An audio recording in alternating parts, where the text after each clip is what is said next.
Olá, olá, seja muito bem-vindo à News 14 do Clube Orecari. Eu sou Zahria Malek, fundadora do clube, jornalista, escritora, e hoje estou aqui para falar sobre telas, filhos e redes sociais. Dá mesmo para controlar? Eu pergunto porque 10 em cada 10 pais têm ou terão dificuldades em gerenciar a relação dos filhos com a tecnologia. A velocidade das mudanças torna tudo mais complexo, mas existe solução. Telas, filhos e redes sociais. Como dar conta? Esse tema está todos os dias em evidência e é hoje um dos fatores mais determinantes quando falamos de saúde mental e de relacionamento familiar. Muita informação, regras novas, muitas dicas, alertas necessários, riscos reais e também alguns alarmismos que apostam no medo para reforçar os perigos do ambiente online. Mas a verdade é que, como sociedade, salvo exceções, nos viciamos juntos em telas, redes e na dependência constante de conexão como base de vida prática e funcional. Agora, diante de estudos que escancaram o seu lado mais sombrio, muitas vezes invisível para a maioria de nós, é natural que seja difícil aceitar que não dá mais para seguir confiando no que nos trouxe até aqui. Até porque existem outros caminhos possíveis, caminhos que apontam para um futuro mais saudável e consciente. Enquanto todos nós estamos sendo cobrados quanto à educação digital e midiática mais consciente, eu trago aqui uma história que vale a nossa reflexão. É dentro de casa que essa batalha é mais desafiadora, todos nós sabemos. Por isso, hoje eu vou contar para você a história de Gay Longhoff e Roxy Spiegel, mãe e filha. Roxy ganhou seu primeiro smartphone aos 13 anos. Sua mãe relata: administrar as horas de uso já era um desafio. Imagine então o conteúdo. As desculpas eram sempre plausíveis o suficiente. Preciso para a escola, preciso para planejar, preciso para dormir. O que sua mãe não imaginava era que Roxy, com 13 anos, recebeu no Facebook uma mensagem de um garoto de 17 anos da sua escola, que pediu para continuar a conversa com ela pelo Snapchat. Ele era mais velho, popular e atraente, e ela se sentiu lisonjeada. Em poucos dias, ele já estava pedindo fotos, e quando ela dizia não, ele parava de mandar mensagens. Quando ele sumia, Roxy se sentia rejeitada. Quando ele voltava, pedia de novo e dizia que se ela não mandasse fotos, contaria para todo mundo que ela era frígida e chata, e aí ninguém ia querer mais falar com ela. Quando ela mandava as fotos, nunca era o suficiente. Noite após noite, ele seguia exigindo mais fotos explícitas para continuar interessado. Um dia, Roxy decidiu não ceder mais e parou de enviar fotos. Foi difícil. Ela precisou de muita coragem. E quando estava começando a se sentir melhor, outro garoto da sua escola entrou em contato pedindo fotos dela nua. Ela tentou ignorá-lo, e aí ele lhe enviou 4 fotos dela, nua, que havia recebido do outro garoto. Então, o ciclo recomeçou. Se tornou de novo insuportável, até que ela o bloqueou de tudo. O resultado? Suas fotos nuas foram enviadas a outros garotos da sua escola. E assim, na escola, seus amigos pararam de falar com ela. E, por vezes, garotos gritavam das janelas das salas de aula pedindo fotos para eles também. A diretoria da escola acusou Roxy de enviar fotos suas nuas para os garotos. E disse mais, que, felizmente, por consideração a ela, não chamariam a polícia. Tudo isso fez com que Roxy acreditasse que a culpa realmente fosse dela. Assim, aos 13 anos, após ser aliciada, coagida, chantageada e considerada culpada, ela teve um surto psicótico que quase a matou. Aos 14, ela achava que sua vida tinha acabado, que não tinha mais motivos para viver. E as vozes na sua cabeça diziam que ela era uma vadiazinha estúpida, que havia arruinado sua própria vida. Tentativas de suicídio frustradas aconteceram, até que um dia ela fugiu. Desesperada, sua mãe acionou a polícia devido ao seu desaparecimento. Contudo, ao entender o fato, o policial que a atendeu lhe explicou como era importante denunciar formalmente o que havia ocorrido na escola, para que Roxy entendesse que ela era a vítima, porque vergonha mata. Roxy foi encontrada, precisou ser internada em uma clínica psiquiátrica e, gradualmente, seu tratamento foi surtindo efeito. Dos 15 aos 18 anos, a solidão e a culpa ainda predominavam. Nesse período, a reconexão com sua mãe aconteceu através de cartas nas quais elas escreviam o que sentiam, pois ainda era muito difícil falar. O relacionamento delas, mesmo cheio de rachaduras, com muito amor e compreensão, foi restaurado, curado. Depois, as cartas se transformaram em livro. Por fim, Roxy, agora com 23 anos, transformou sua dor em ajuda ao criar o projeto Behind Our Screens, em tradução literal, por trás das nossas telas, porque ela sabe o que é sofrer em silêncio. Juntas, mãe e filha contam sua história no livro When You Lose It, Two Voices, ainda sem tradução para o português. O relato delas que trago aqui foi publicado via Afterbabel.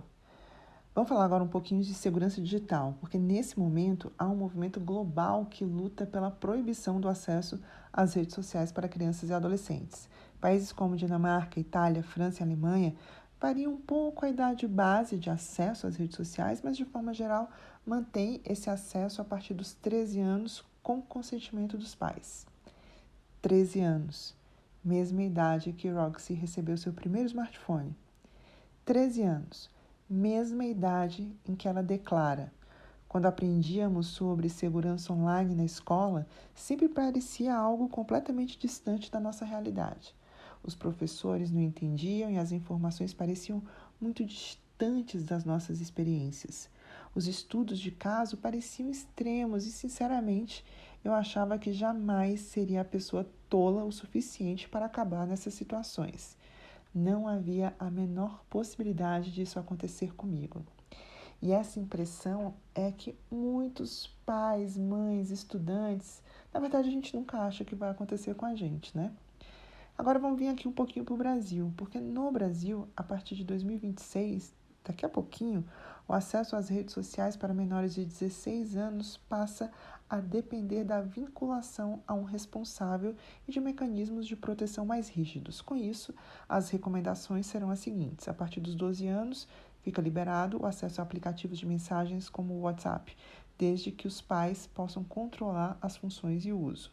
A partir dos 14 anos, acesso a chatbots de IA generativa, como o ChatGPT e marketplaces também. E a partir dos 16 anos, redes sociais, aplicativos com compartilhamento de localização ou coleta de dados e plataformas que utilizem algoritmos de engajamento contínuo. Eu reforço, recomendações, isso não está definido por lei. Portanto, neste momento, a decisão da Austrália em ser o primeiro país do mundo a aprovar uma lei federal de banimento total das redes sociais para menores de 16 anos, sem opção de consentimento dos pais para acesso mais cedo, é algo inédito e está dando muito o que falar. A lei australiana passa a valer a partir desta quarta-feira, dia 10 de dezembro, e a plataforma que não cumprir as novas diretrizes estará sujeita a multas de quase 50 milhões de dólares australianos. No câmbio de hoje, algo em torno de 170 milhões de reais. Com isso, as plataformas passaram as 2 últimas semanas enviando alertas para todas as contas do país que acreditam serem de menores de 16 anos, informando: devido às leis da Austrália, em breve os menores de 16 anos não poderão mais usar as redes sociais. Até agora, o governo australiano bloqueou 10 plataformas: Facebook, Instagram, Snapchat, Threads, TikTok, X, YouTube, Reddit e as plataformas de streaming Kick e Twitch. Está no radar ainda a expansão para jogos online, o que já fez com que Roblox e Discord adotassem verificações de idade em alguns recursos. O governo australiano entende que rolagem, conteúdos curtos e inapropriados são danosos e que, ao impedir essa comunicação via redes sociais, estará atuando contra interações naquela comunicação de risco. Se você quiser mais informações sobre o que está acontecendo na Austrália, você pode acessar uma matéria mais completa no link aqui abaixo. Mas é claro que por lá também reações contra e a favor ganharam relevância. E nesse meio tempo, 2 adolescentes decidiram processar seu governo. Um deles, Noah Jonas, de 15 anos, alega, abre aspas, em vez de excluir adolescentes das redes sociais, até porque nós não somos o problema, a gente deveria estar excluindo as coisas ruins das redes sociais, como o bullying online, os predadores e os conteúdos explícitos, fecha aspas. É que do alto dos seus 15 anos, o Noah acredita no que argumenta, porque a sua imaturidade não permite que ele perceba algo fundamental. A ausência de predadores ou de conteúdo explícito não muda o fato de que os algoritmos foram criados para capturar e reter nossa atenção. E assim, independente do tipo de conteúdo consumido, o próprio formato dessas plataformas, veloz, ágil, curto, fragmentado, incessante, já é suficiente para produzir perdas cognitivas, impactos mentais e danos comportamentais. Ok, então como fazer alguém de 15 ou 10, 11, 12, 13 ou 14 anos, que há anos já tem seu próprio celular, compreender aquilo que muitos adultos não conseguem enxergar? Nesse sentido, a psicóloga Jean Twenge acaba de lançar o livro 10 Regras para Criar Filhos em um Mundo de Alta Tecnologia, no qual ela defende que estabelecer regras é a melhor solução para lidar com esse momento digital. Em seu artigo publicado na Generation Tech, aqui no Substack, ela escreve: passei a última década focada principalmente em 2 coisas: pesquisar o impacto negativo do tempo gasto em frente às telas para a saúde mental dos adolescentes e criar 3 filhos da infância à adolescência. E como muitos pais, eu tenho medo pelos meus filhos e me sinto frustrada por não conseguir protegê-los completamente. Mas também estou cada vez mais convencida de que esse problema tem solução. A solução são regras.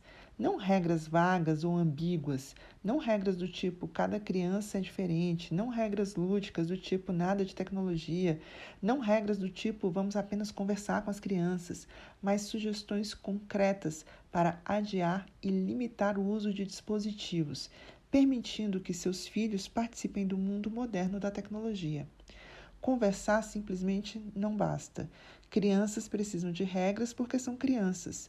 Elas simplesmente não têm o mesmo discernimento ou autocontrole que um adulto. Imagine se disséssemos: vamos conversar com as crianças sobre por que elas não devem beber álcool até serem mais velhas. Ou não existe uma idade certa para crianças comprarem álcool. Algumas podem estar prontas aos 12 anos. Ou se os nossos filhos e seus amigos começassem a beber aos 14 e disséssemos: é assim que as crianças são hoje em dia. Acho que não vai dar para voltar atrás. Como sociedade, restringimos a venda do álcool por idade porque sabemos que as crianças não estão preparadas para isso. Temos regras. E um exemplo dessas regras que ela dá é o seguinte: a regra número 4 é que os primeiros celulares devem ser básicos. As opções de celulares hoje em dia vão muito além de celulares de flip versus smartphones. Existem sim celulares básicos como o Pinwheel, o Gaby ou o Trome. São como rodinhas de apoio para a criança, segundo ela. E ela informa, eles não têm navegador de internet, não têm redes sociais ou assistentes virtuais, mas podem fazer ligações, enviar mensagens de textos e até tirar fotos como um smartphone. E a maioria usa o sistema Android da Samsung.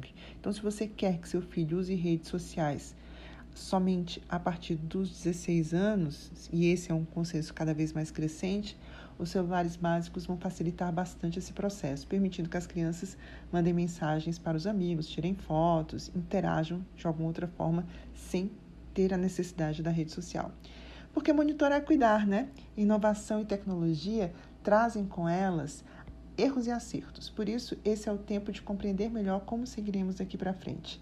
Pais, mães e responsáveis precisam ampliar o olhar tanto das plataformas quanto do uso da internet e da inteligência artificial, criar suas próprias regras, monitorar, conferir buscas online no Google, nas redes sociais, no ChatGPT ou em qualquer outra IA, além de conferir sim o histórico de navegação, vídeos, jogos e músicas. E tudo isso para entender de fato como, para quê, por quê, de que forma seus filhos estão usando e acessando esses recursos. Pode até parecer censura, e é. Entretanto, a censura como classificação indicativa é, na verdade, uma garantia. Não é um ataque à liberdade, é um ato de proteção mental e emocional. Ela existe para assegurar que uma criança ou adolescente só tenha acesso ao que já é capaz de compreender, processar e julgar com segurança. Olha, pouca gente até sabe, mas o Ministério da Justiça, por exemplo, orienta que toda criança de até 10 anos esteja acompanhada dos pais ou responsáveis para assistir a qualquer filme. Isso porque a idade mínima recomendada leva em conta 3 fatores centrais no conteúdo audiovisual, que é sexo, consumo de drogas e violência.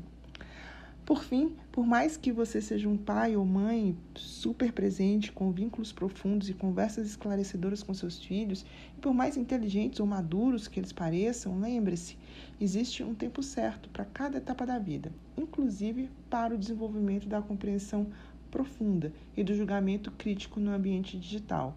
E não adianta atropelar. Maturidade cognitiva e emocional não pode ser antecipada por afeto, intenção ou diálogo. Se você gostou dessa news e entende a importância do nosso trabalho, compartilhe o Clube Eurecare com mais pessoas e multiplique a nossa voz. Se recebeu de alguém esse post e ainda não está inscrito no clube, não perca tempo, inscreva-se agora, basta clicar aqui abaixo. E por hoje eu fico por aqui. A gente se vê em breve. Até lá!